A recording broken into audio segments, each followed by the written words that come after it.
Союз строителей Якутии имеет две организации – СРО и региональные межотраслевые объединения работодателей. РМОР ведет свою историю с 60-х годов прошлого века. Организацию с более чем полувековой историей возглавляет Михаил Филиппович Охлопков. Региональное межотраслевое объединение работодателей, оно отличается тем, что подписывается трехстороннее соглашение между профсоюзом, объединением работодателей и государством о социальных каких-то условиях работы.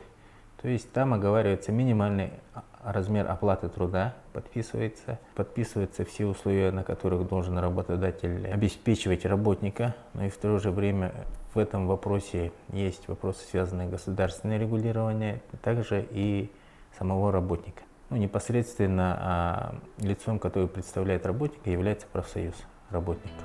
На внеочередном съезде РМОР приняли небольшие изменения в оперативном управлении предприятия, устава и, соответственно, приняли дальнейшую программу работы.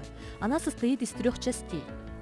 Первая часть говорит о том, что необходимо сегодня организовать защиту предпринимательской деятельности. Это не защита, а, скажем так, выравнивание конкурентных условий предприятий, которые расположены в условиях Крайнего Севера и приравнены к ним местностях.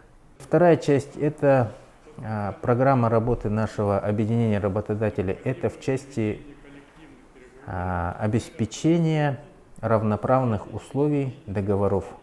Выравнивание договорных условий выходит от слова «договариваться». То есть нужно договариваться по всем условиям контракта. То, что касается третьей части программы, это, конечно же, работа с кадрами.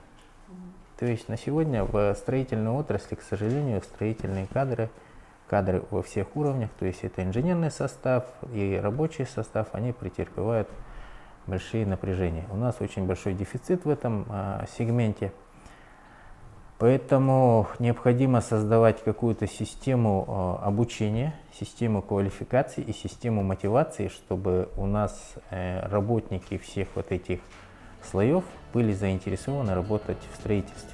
Эта система выработана, и его на сегодня нужно внедрять. Михаил Филиппович надеется, что всеми силами они это преодолеют. Но для того, чтобы эти вопросы преодолеть, необходимо объединиться. Марьяна Потапова, Александр Слепцов. Новый день.